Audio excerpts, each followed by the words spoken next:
Śrī Radha Kṛṣṇa Gopinath, Sai Mukunda Radha Kunda Giri Govardhan ki jai, Śrī Vrindavan Dham ki jai, Śrī Navadip Mayapur Dham ki jai, Ganga Mai ki jai, Jamuna Mai ki jai, Bhakti Devi ki jai, Tulsi Devi ki jai, Samaveda Bhaktivinoda ki jai. All glories to the assembled devotees, all glories to the assembled devotees, all glories to the assembled devotees, all glories to C.C. Guru and Gauranga Nitai, Gaur Premanande, Hari Hari Bhava.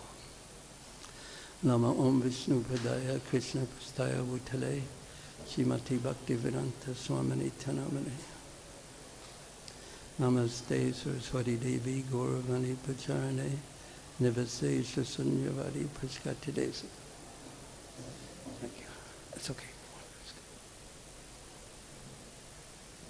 No, thank you. Hare Krishna.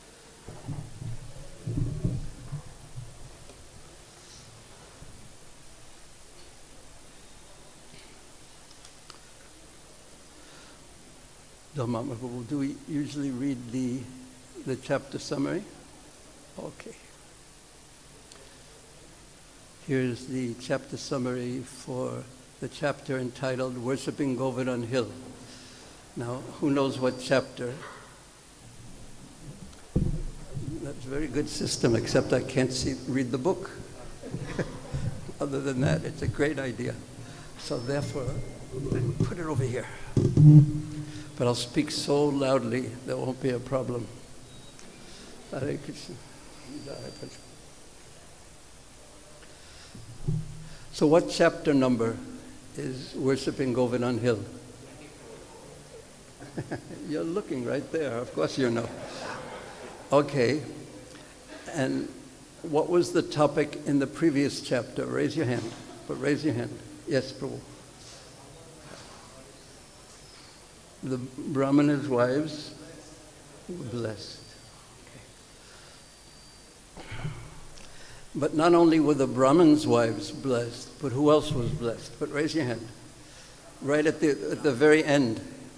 Yes, Mataji, you were the first to raise your hand. Yes. The Brahmanas were also blessed. But how did the last chapter end? Who remembers? Yes. They repented that how unfortunate they were, and how fortunate their wives were. What was their fortune? They had love for Krishna, that they went and saw Krishna, so that they acknowledged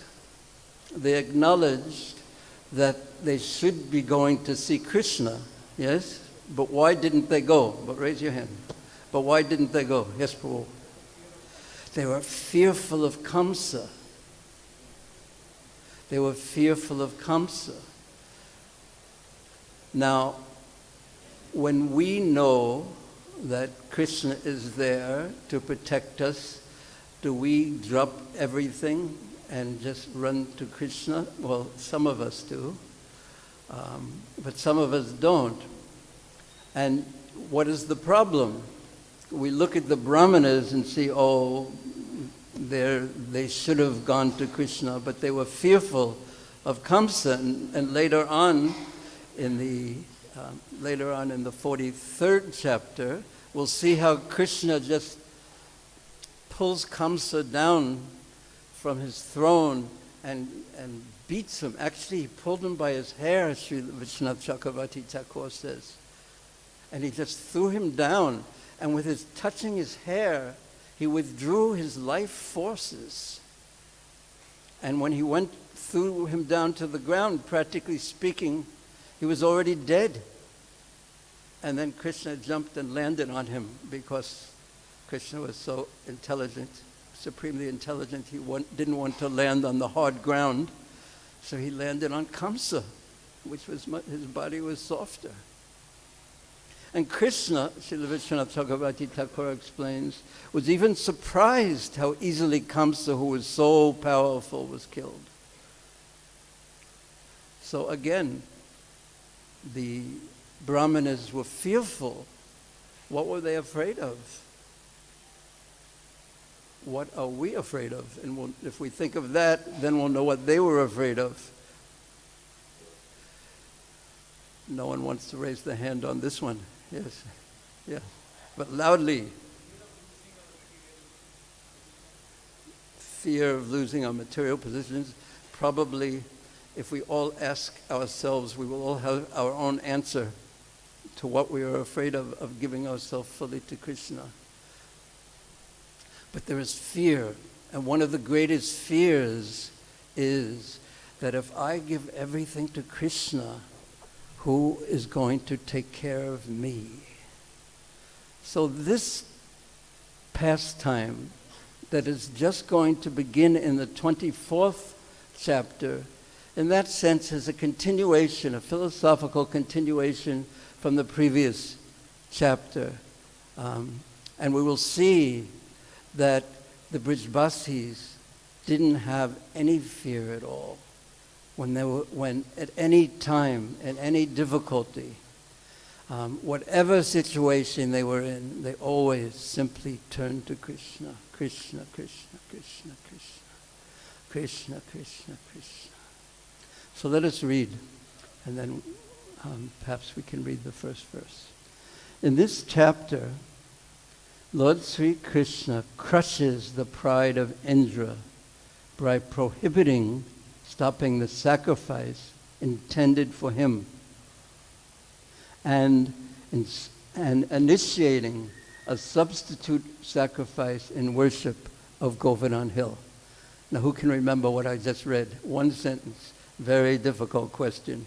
What did I just read? Raise your hand. Okay, we'll try again. Okay. Okay, you're reading it along. Okay, I just tricked. The whole thing is written? This is Yes, this is what I was thinking. It's good to have a temple president present. Can remind us. Okay. When Sri Krishna saw the cowherd men busily preparing for a sacrifice to Indra, he inquired about it from their king, Nanda. Nanda explained that the rain given by Indra enables all living entities to maintain their lives, and therefore this sacrifice would be executed to satisfy him. Krishna responded, "It is because of karma alone that the living entities take their birth in a certain body, experience varieties of happiness and suffering in that body, and then give it up as the karma pertaining to it runs out. Thus, it is karma alone that is our enemy, our friend, our guru, and our Lord, and Indra can do nothing to alter the happiness and distress of anyone, for everyone is tightly bound by his karmic reactions." Now, of course, each sentence of this is its own Bhagavatam class, and that will happen one verse after the next, because, of course, this is a summary of the verses of the chapter. The material modes of goodness, passion, and ignorance bring about the creation, maintenance, and destruction of this world. The clouds give forth rain when they are impelled by the mode of passion, and cowherds prosper by protecting the cows. Furthermore, the cowherd's proper residence is in the forest and on the hills. Therefore, we should offer worship to the cows, the brahmanas, and Govardhan Hill. After Krishna spoke thus, he arranged for the cowherd men to worship Govardhan with the paraphernalia collected for the sacrifice to Indra. He then assumed a huge, unprecedented, transcendental form, and he devoured all the food and other offerings presented to Govardhan. As he did so, he proclaimed to the cowherd community that although they had worshipped Indra for so long, he had never appeared in person, whereas Govardhan himself had now manifested before their eyes and eaten their offerings of foodstuffs. Therefore, they should all now offer obeisances to Govardhan Hill. Then Lord Kṛṣṇa joined the cowherds in offering obeisances to his own newly assumed form. Shall we read the first verse now? Okay. Is it up? Is the verse up? Okay.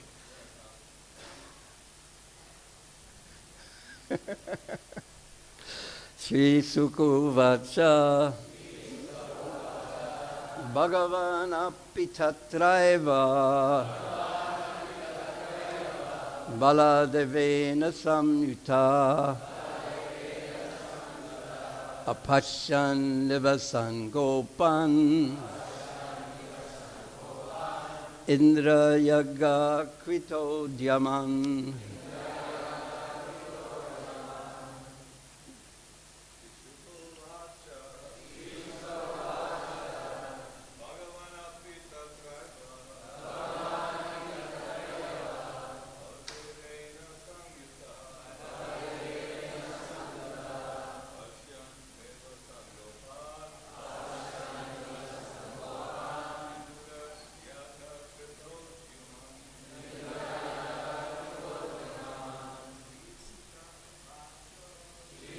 uvāca.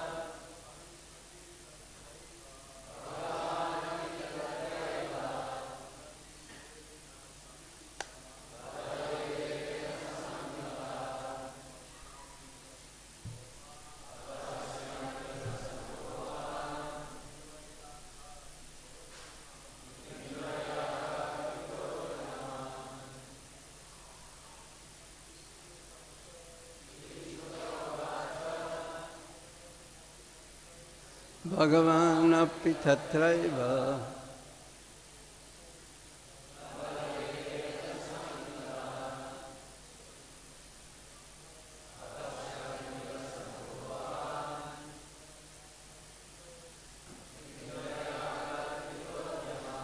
Any Matajis like to chant? Śrī Śukadeva tatraiva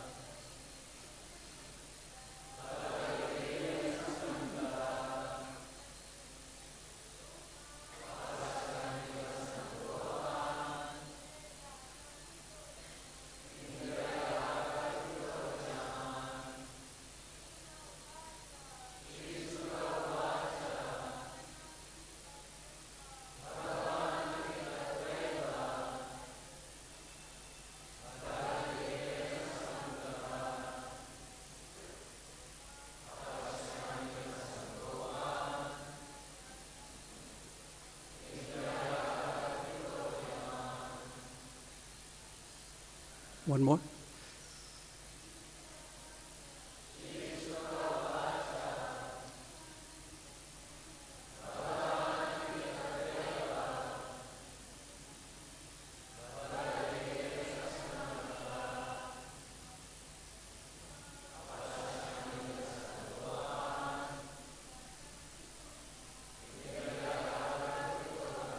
Śrī Śukadeva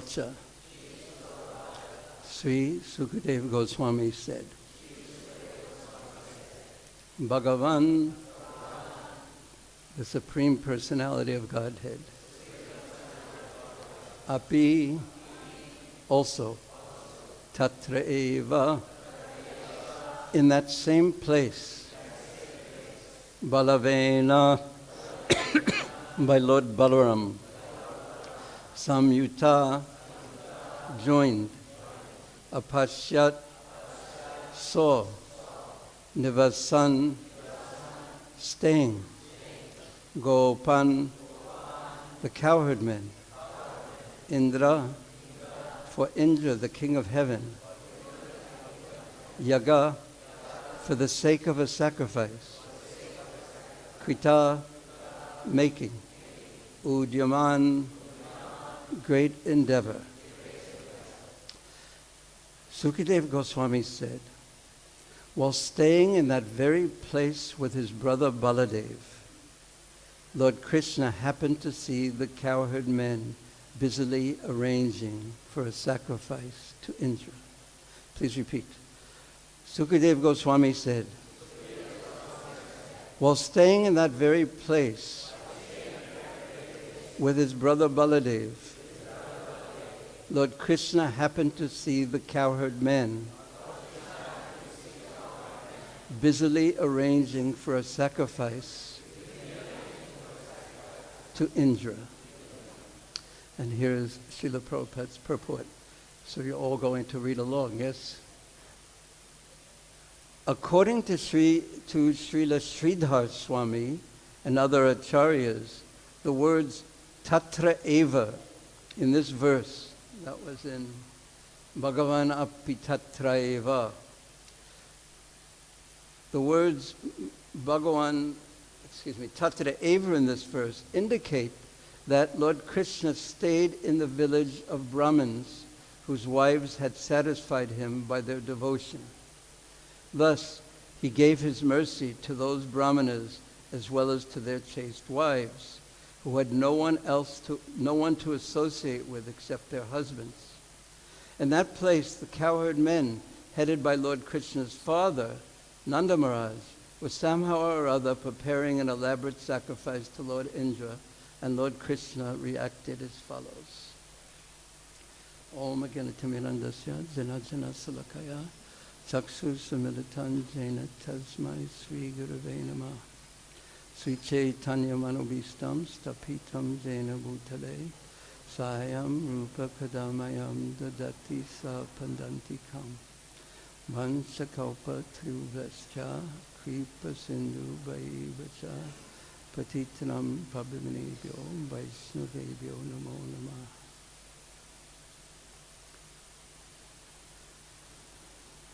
Hare Krishna. How many of you don't know anything about Govardhan Lila?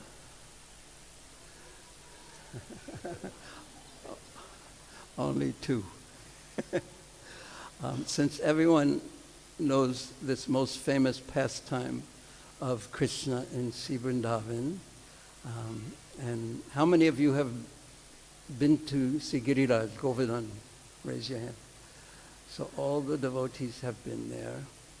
I thought of giving a little bit of an overview of the pastime and just bringing out some of the many lessons, just a few of the many lessons that will be learned from this pastime.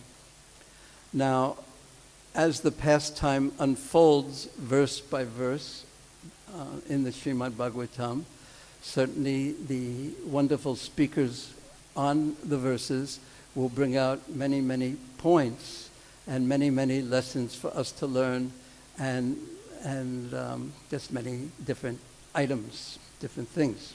So I would just like to mention four that really struck me while reading this verse. First, just to refer to what the BBT Purport explained, that this pastime takes place in the same village where the Brahmanas were performing the sacrifice to attain swaga, to the sacrifice for Indra. Now, what was the purpose of that sacrifice? That sacrifice ultimately is meant to please Kṛṣṇa. And the Brahmins had mistaken the purpose of that sacrifice, and when their wives went to give the offerings to Kṛṣṇa, which was actually the purpose of the sacrifice, Vedescha Shavam Ahameva Vidyo, at first they were quite displeased with their wives, but later they understood the purpose. Now that village is called Bartral, and there are many pastimes that happened in that area, and this is one of them. And it's quite close, and it's right on the border between Mathura and Vrindavan. So it's not exactly in Vrindavan and not exactly in the Mathura area. And also that was the place where, a little further down towards the Yamuna, where Akrura, where Krishna and Balarāma, while Akrura was on the chariot, he saw Akrura, while taking Krishna to Mathura, he saw the form of Krishna as Garbhodaksha Vishnu and the form of Lord Balarāma as Ananta Shesha. So it is a very wonderful place. But yet, it is not quite in Vrindavan. It is just on the border. And the purpose of this, of Krishna's acting in this pastime to stop the Indra sacrifice, there's not very much explained about it here, but in the Krishna book, Prabhupada explains exactly why Krishna acted as he did. He gives a very wonderful point. In summary, he says, while engaged with the Brahmanas, now I'll have to, 24. Now I can ask my questions because unless the person's going to be listening very carefully and adjusting everything. Okay, now you have to listen very carefully and not just read along. I'm going to ask you what is Prabhupada's point here.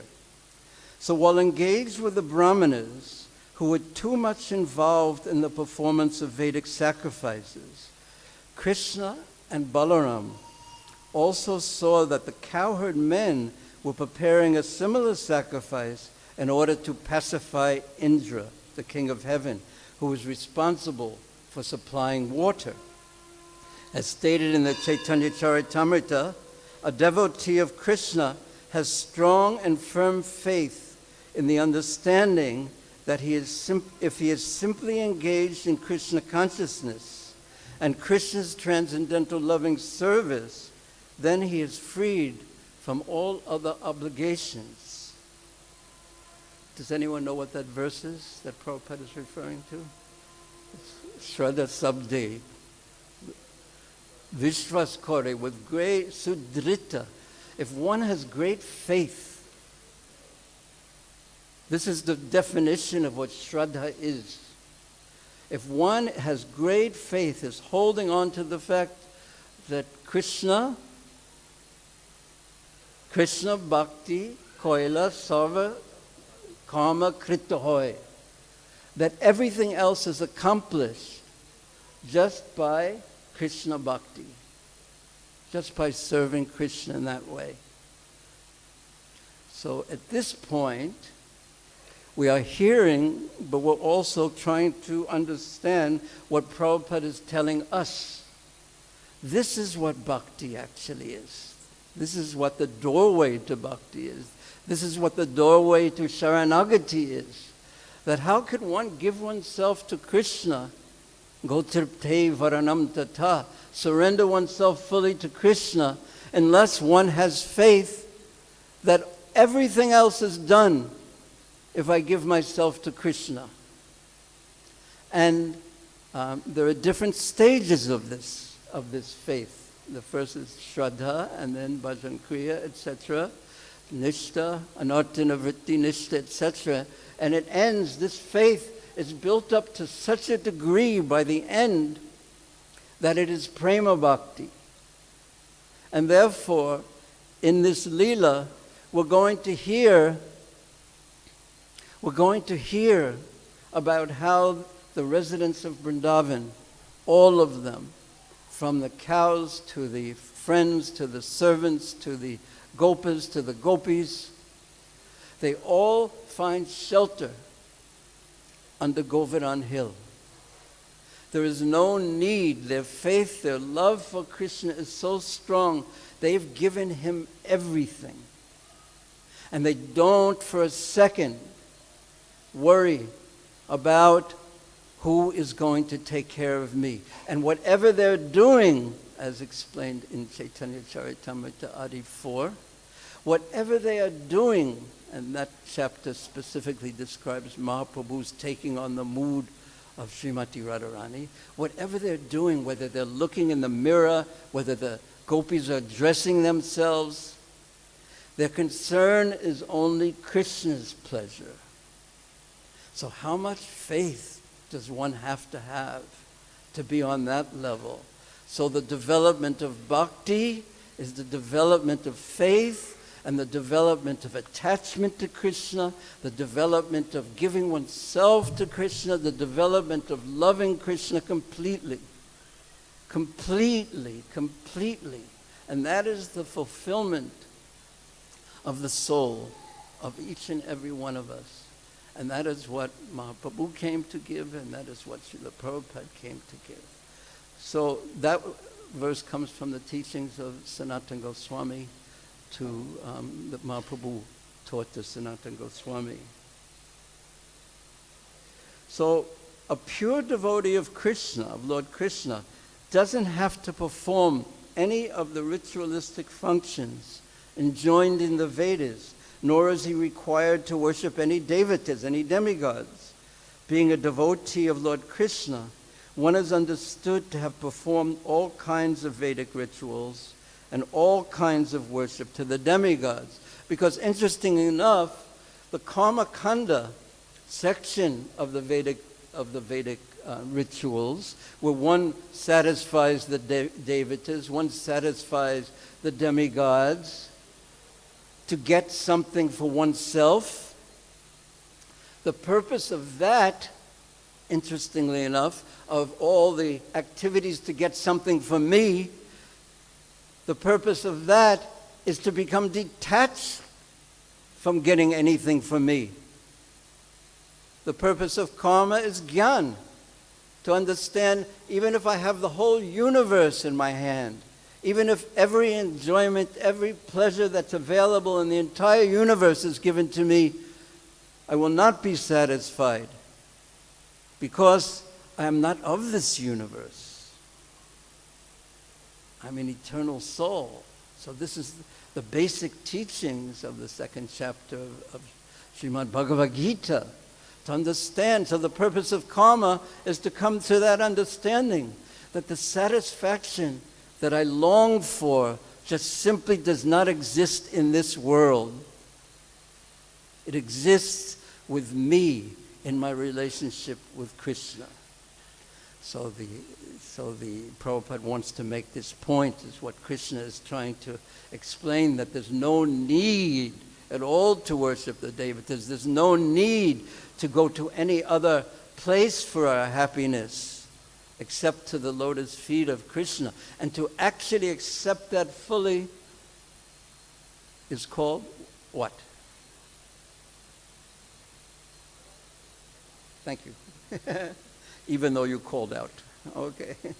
But everyone else was humble and shy. That is called Shraddha. Adod Shraddha. And that is the beginning of bhakti.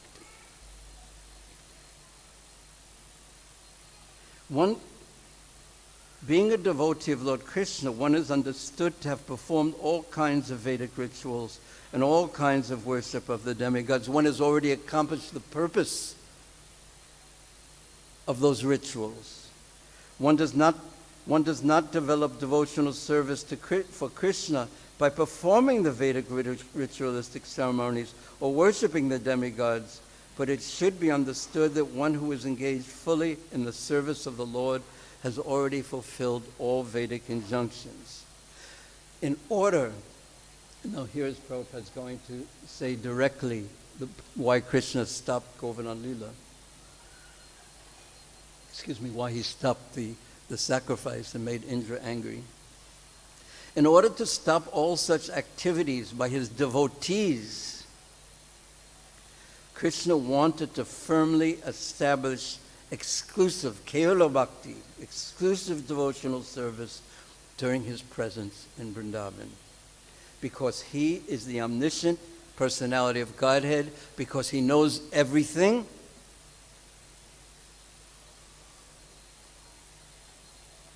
Krishna knew that the cowherd men were preparing for the Indra sacrifice. But as a matter of etiquette, and this is what happens in the succeeding verses, he began to inquire, to ask with great honor and submission from elder personalities like Nanda Mahārāja. So Prabhupada explains this point, is why Krishna stopped the sacrifice to Indra. And what did he do? So he didn't say, don't do this, don't do this, don't do this. He didn't stop with that. But he said that we should worship Giriraj Govardhan. And his reason was that we are cowherd men, and he'll explain later that the rain comes by karma interacting with Rajagun. And don't worry about things. Don't worry about where the rain's going to come from. If we worship Giriraj Govardhan, who he says, you say is he himself, as we read in the summary, then everything will be taken care of. He is the Parama Devata. Now, so one lesson that Prabhupada stresses here. Now, a second lesson that comes out later is that when one has Shraddha, that I am a soul, and not only a soul, but I am Krishna's, Jivera Saruphoy, that I am Krishna's. So the jnana that I am an eternal soul is insufficient knowledge. But the perfection of knowledge is to know that I am Krishna's. And what that leads to, quite naturally, is to Krishna to reciprocate with the devotee who gives himself to Krishna. Because Krishna is a person. And this is, in one sense, easy to understand for the devotees, but in another sense, very difficult to understand. He's a person with particular personality, a particular nature, particular moods. But he's a person. So, for example, when we chant Hare Krishna, that's what we should do, and we should avoid committing aparads, offenses. So one way to look at aparads, we can look at as you should not do this, you should not do that, you should not do this, because you won't get the effect of chanting. But another way to look at aparads is that it's an insult to Krishna. And he gets insulted. And if you insult someone,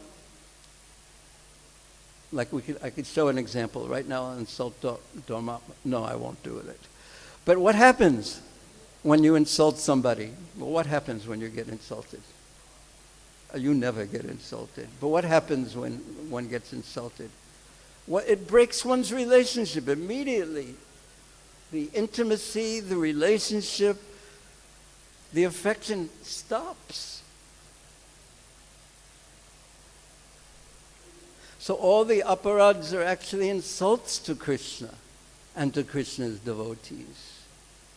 So therefore we avoid them because they get in the way of the relationship with Krishna. So Krishna is a person. So when we have faith that we belong to Krishna, that we are his part and parcel, beloved part and parcel, aham bijapada pita, then naturally what happens when we give ourselves to Krishna, because he's a person, he gives himself to his devotee. Even a beginning devotee, he reciprocates with. What to speak of the residents of Vrindavan who completely captivate him so much that Vrindavanam pratyaja padamekam nagacchati. He won't take one step out of Vrindavan. They've captured him with their love and their mood of devotion, their prema. So Krishna, being a person, he reciprocates with those who have the faith and then enter into the path of sharanagati, the path of devotion. He reciprocates with them. Now, one lesson that we understand from this is that Indra, and one of the surprising points about Govardhan Leela is that Indra, He's not an asura. He's an exalted devotee. He's a devotee. But yet, when he was insulted, and look what the insult was, Krishna stopped the sacrifice. Now, Indra is the king of heaven. He's the king of heaven, and heaven is very, very large. He controls the rain on all the planets. His responsibility is very large, huge. But for one person stopping one sacrifice, one person stopping in one village, stopping one sacrifice, what was he ready to do? And what did he actually try to do? You can raise your hand if you like and say, what did he try to do? Yes. Okay, put it in real practical terms. Yes. He tried to destroy and kill all the residents of Vrindavan, including the cows. The essence of Vedic culture is cows, in one sense. He got so angry for one sacrifice being stopped. He was ready to destroy. Sometimes do you feel like that when you get angry? You're ready to destroy the whole universe? And of course, not you. So why? How is that possible? Such an exalted person. Why such an extreme reaction to one village, one person in one village stopping one sacrifice for such an exalted person? What's your answer to this? Raise your hand. Yes, Maharaj. He's attached to his position. Yes. I was thinking of one word. Yes, you all know. Pride. Pride. And what was he proud of? His position. And what was the position? It was power. So he had pride in his power. And he didn't understand that he got intoxicated by his position and didn't understand that whatever excellences, whatever power he had, was actually a gift from Krishna. And he thought it was mine. I am powerful. Ahankara vamudatma kartaham. Iti. Thus thinking in his mind, you have insulted me. You will see how powerful I am.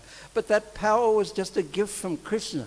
If we actually understood that all the things, like fairly recently, a long time ago, I lost my hair, and I used to think that I was my hair. But then when I lost it, I understood that I'm still here, but my hair has gone. And then I lost one tooth after another, and I thought I was my beautiful teeth. And now but the teeth have gone, and I'm still here. I used to be strong. I used to run. I used to be proud of those things. I used to be able to speak. I used to be able to do this. I used to be able to do that. I could sing at least a little bit. One by one, these things are taken away by the mercy of Krishna, because I thought it was me. And Krishna, I found this so interesting, where Prabhupada says in the Krishna book later on, that Krishna is such a good teacher that he never said, Indra, I am the Supreme Lord, your master, you will see my power. He didn't speak to him like that, but rather Indra used all his power, and Krishna, with just the weakest finger on the weakest hand, he held up a huge hill. And he never said anything to Indra. But gradually, after trying again and again, Indra understood that Kṛṣṇa was his Lord and Master, and Kṛṣṇa was all-powerful. So when I thought about that pastime and that aspect of Kṛṣṇa, I thought about my teeth and my hair and all the things, my strength and abilities, that Kṛṣṇa is not saying, of course he's saying in the Bhagavad Gita and the Bhagavatam and Chaitanya Charitamrita and every Bhagavatam class and every Bhagavad Gita class, he's saying that you are a tiny insignificant soul and all these attributes that you think are you, that you're so proud of, they are not you at all, and that you better find out who you actually are and start acting on that level.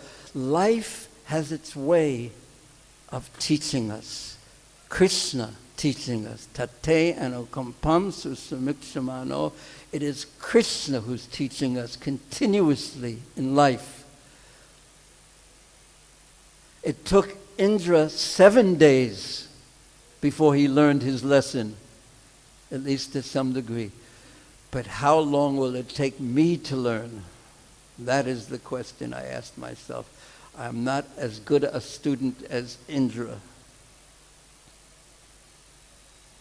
So, therefore, our greatest of Prayojana Acārya, Śrīla Raghunath Das Goswāmī, he says, Damba Hitva, first of all, you should give up pride. You should give up pride. False pride.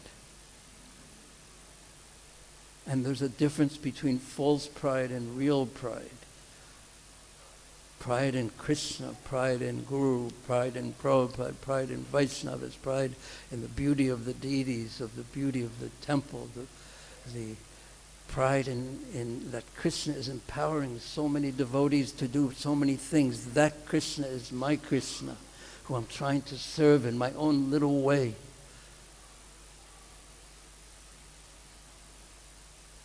Proper pride.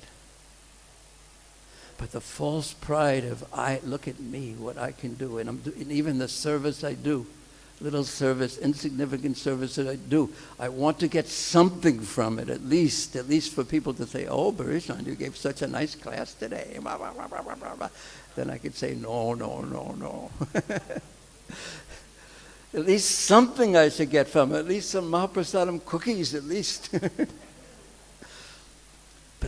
But the real prema, the lesson that the Brijbasis teach us, that all the exalted devotees teach us, is that the real gift is simply the opportunity to offer service and understanding that we are little servants, and that is Krishna's blessing.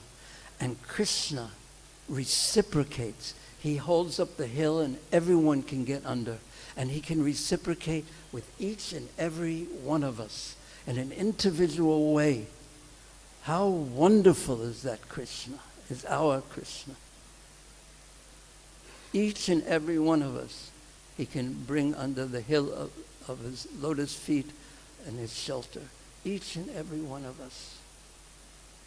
But when will I learn through the lessons of life that there is no moving upward in Kṛṣṇa consciousness, in a sense? Yes, there is Shushushoshanadhanasya Vasudeva Kataruchi Syan Mahatseva Vipro Punatirtana Sevayat. Yes, there is a moving upward, and that moving upward is an increased taste in the sweetness of service, devotional service. That's the moving upward that we want, that I want this and I don't want anything else. Kabe habe bolo seydina mar. And then another, of course, lesson or thing that we will see in this Leela, is that look how sweetly Krishna is going to be acting. Prabhupada hinted at it, or said it very briefly. Very briefly, he acted towards Nanda Mahārāja with such sweetness, with such honor, such respect. So he's teaching us how to act. But yet, the Supreme Lord, who is so beautiful, is attractive in every way.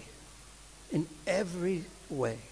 And his Leelas, and Krishna comes to this world to demonstrate these Leelas, these pastimes of his, to attract us to him from our impossible attempt for happiness in this world.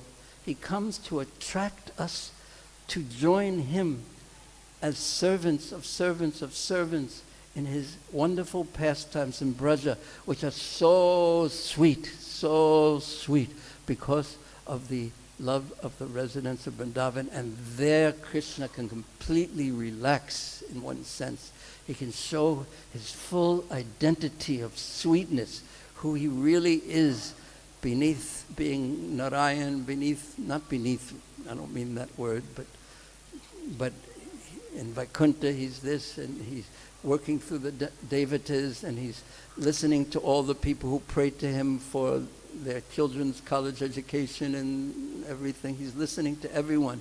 But who he really is Shyama Sundar, Krishna with Balarāma, Radha Shyama Sundar. He can just be himself in Braja because he's with people who are the most trusted, who don't want to take anything for themselves.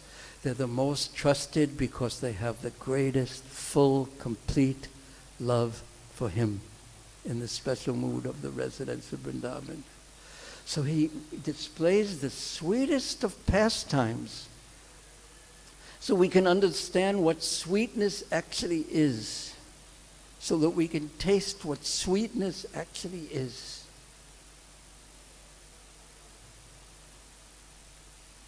So as we hear this Leela, and as we hear the entire Bhagavatam, especially in Canto 10, look for the sweetness, how Krishna is interacting with his devotees. The sweet way he talks, the way his beauty attracts them, the way they give themselves to him, the way that they even give him pleasure through their loving quarrels or whatever. But Krishna is always the center and the sweetness. So I wanted to mention those different aspects of the Leela that struck me. And now Krishna is putting the seeds of the Leela in by saying, Father, why are you performing this sacrifice? Now Krishna, as our ācāryas explained, he has seen this sacrifice going on for many, many years. Year after year they're worshipping Indra. And now he says, why are you performing this sacrifice? I see everyone running around. And then he'll ask questions such as, why are you running around? What are you trying to get? Who are you trying to please? Who are you trying to please? And what do you want? Which are very interesting questions to ask ourselves too. Who am I trying to please? But ask when no one else is around and answer so only you can hear. Who are you trying to please? And why are you doing it? What do you want? Krishna asked those questions.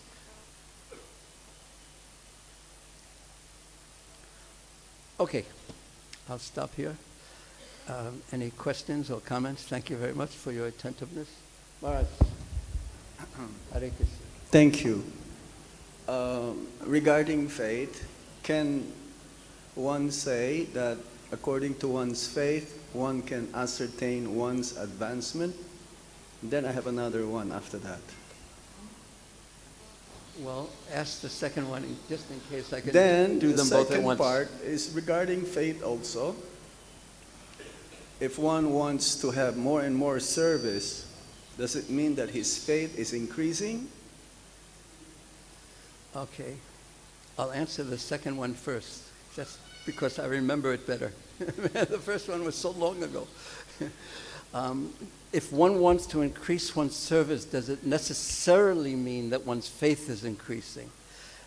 There is no necessarily in there, because one's intention really means a lot.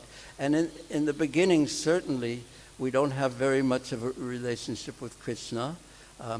Our relationship is with Guru and Vaishnavas, certainly. So how much are we really doing what we're doing to please them? And how much is our desire to increase our service to please them? And how much do I want some percentage for myself? Now, that doesn't mean that because I know that I have so many contaminations and so many anartas and so many mixed desires in my service, that doesn't mean that I shouldn't do any service. Wait till I become pure and then do service.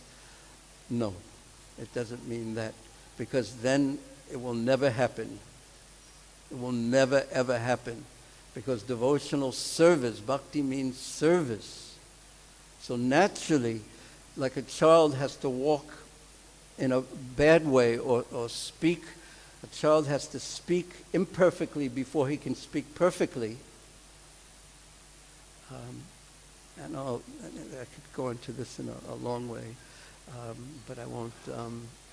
But yes, we have to serve, but the more that our service is based on pleasing Guru, Vaishnavas, and Sri Chaitanya Mahaprabhu, Nityananda, sincerely. And sometimes we become very expert in, as I was hinting at, and learning how to act humbly, but inside being proud of our ability to act humbly. So, not necessarily, but we want to, because in Bhakti Sandarbha, Śrīla Jiva Gosvāmī says that Misra Bhakti won't give the result of prema. So we want that. So the alternative from going forward and trying to become the biggest devotee or doing nothing until I'm pure is serving, but with humility, being conscious of one's impurities and faults, but yet going forward depending on the mercy of Kṛṣṇa and Vaishnavas. Humility is the alternative. So that was my answer to the second. Thank you. Can I have the question from that question you just answered? But should I do the first one first? Maybe if I do the first one short. Okay. But what was the first one again? How does faith depends on one's faith, we can ascertain one's advancement in Krishna consciousness? But we should always, as Sanatana Goswami, when he said, Kayami, who am I? He already knew the answers, but Prabhupada explains that it's the nature of a Vaishnava, even if you think you're in this position, to ask others, seniors, more advanced, for confirmation. So we should do that always. The question from the second question? The answer from the second question gave birth to another question. Yes. Okay, I'll try to be brief. This is how we churn the nectar here. Okay. Is it better to let others do, let's say, you really want the service a lot. So is it better to let others give the service to them, or you just occupy the service by yourself? Well, it's like someone saying, should I take malaria medicine, or should I take aspirins, or should I take antibiotics? There needs to be a doctor who makes the prescription for you, takes your pulse. So you can read all the books, medical books, but you still need a doctor. So is it better? Some people are so attached to the service, maybe not for perfect reasons, but if you take that away, they have nothing. And then, khatam ho gaya. So it's very, very tricky to deal with someone's service. We have to be it's very delicate dealing with someone's service. But on the other hand, if perfection of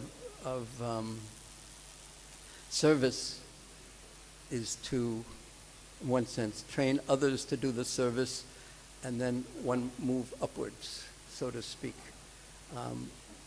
We saw that Srila Prabhupada tried to do that as much as he practically could. He would let others manage. In the beginning, he had to manage everything himself. He had to cook everything himself. He had to make all decisions himself. But as quickly as he could, he gave that to others so he could either expand his preaching, even though they were imperfect and couldn't do it as well as him. But he tried to train them as much as he could so he could concentrate on things that no one else could do. And also which one of those main ones was to translate. So a tricky question with no simple answer, and I find that most questions, deep questions, are in the area of gray.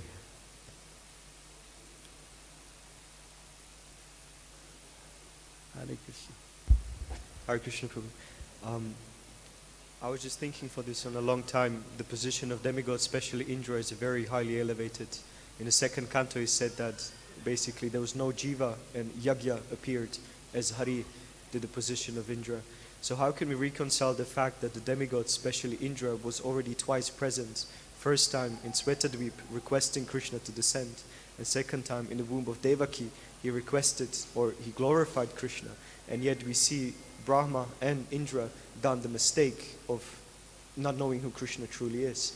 So how can we reconcile? Is it Leela, or is the answer they just been bewildered? What would you say, Prabhu? Well, in the fourth canto, in Prithu Maharaj's sacrifice, he tries to stop that. And later on in the 10th canto, he wouldn't give Krishna the parijata tree from heaven. So there's many lessons from this. One is, don't try to become Indra. Even though it may be attractive to be on the heavenly planets and be surrounded by dancing girls, don't do it. Another lesson is just understand the power of Maya. In 1 second, and I experience this every day practically, 1 second my mind is, from now on I'm going to listen to all my rounds and everything, and then the next moment my mind becomes attracted to something else. So don't underestimate the power of Maya, and keep in good association, and be careful. And of course, ultimately we say, this is Leela, Krishna dealing with great devotees. And later on, when he's fighting with Bali Maharaj, and he gets what he wants, the kingdom, but who is glorified? Who really gets the goal? Bali Maharaj. So, as long as there is false ego, because false ego is the basic ingredient of the material world, ahankar, combining with the three modes of nature. So as long as there is false ego, there is danger, great danger. Okay, so what do I do now? We continue or do we stop? Okay. 1, 2, 3. Oh, no, I shouldn't. 2. Unless I can really do them fast, then I can. Hare Krishna, Prabhuji. Hare Prabhuji, what is the thin line that from where the true pride starts converting to false pride? True. Sincerity and insincerity. So a conditioned soul is sincere. Like there was one Christian saint who really wanted to surrender himself to God. But he had a girlfriend. So he said, please, please, let me serve you, but not now, a little bit later. So there was the mixture of sincerity and insincerity. But yet Krishna is so kind that even though if we express something sincerely, even though it may not be fully sincere, in time that sincerity will be acted on. So perhaps I answered your question, and perhaps I didn't, but it's the end. Yes, Prabhu. Okay. I'll be quick. Thank you for pointing out the sweetness of the pastimes and of Krishna's dealing. And it made me wonder why or how we always present this pastime in, at least I've always heard it in a very heroic way. Krishna lifts the hill on his pinky finger and shows Indra. This is the first time, and maybe it's the first time I really listened, perhaps, that I hear this sweetness. So, pointed out. So what was a comment? Yes. Thank you. But just thank you. Later we talk too.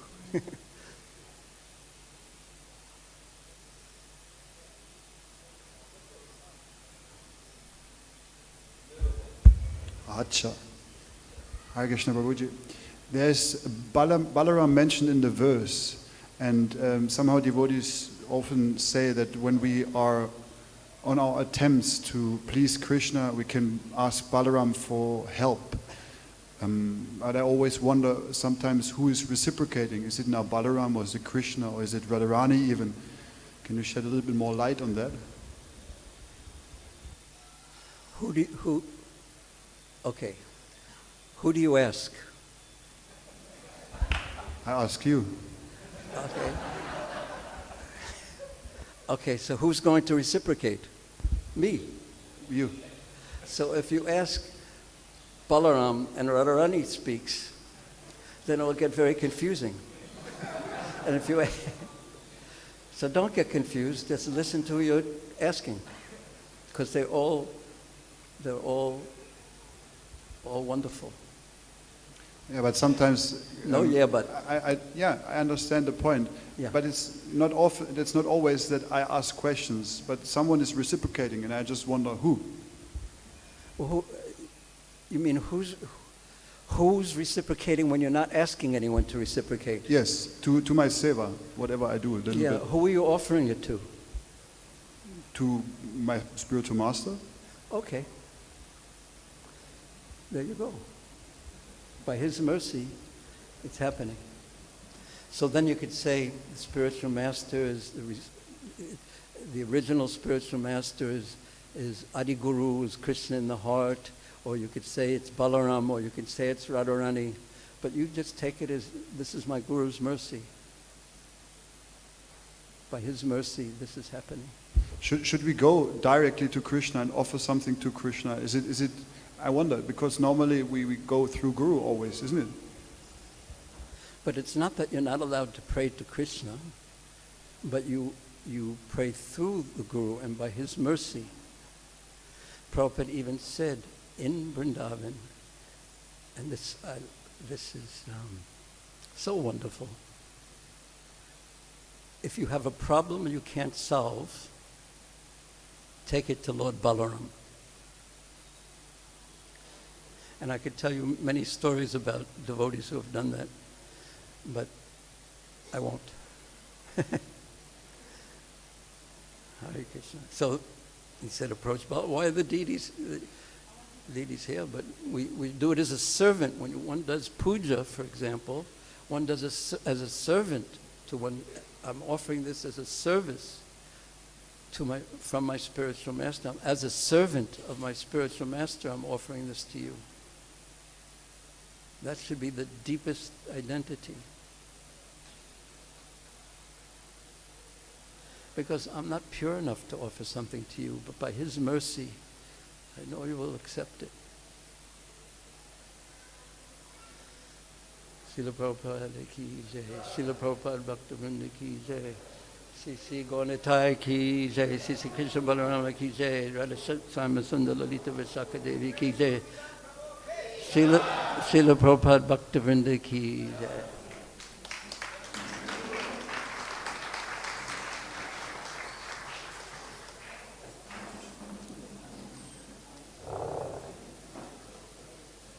My cookies, I should distribute them after what I said. Hare Krishna. But not now. Let me just at least get off the Vyasa.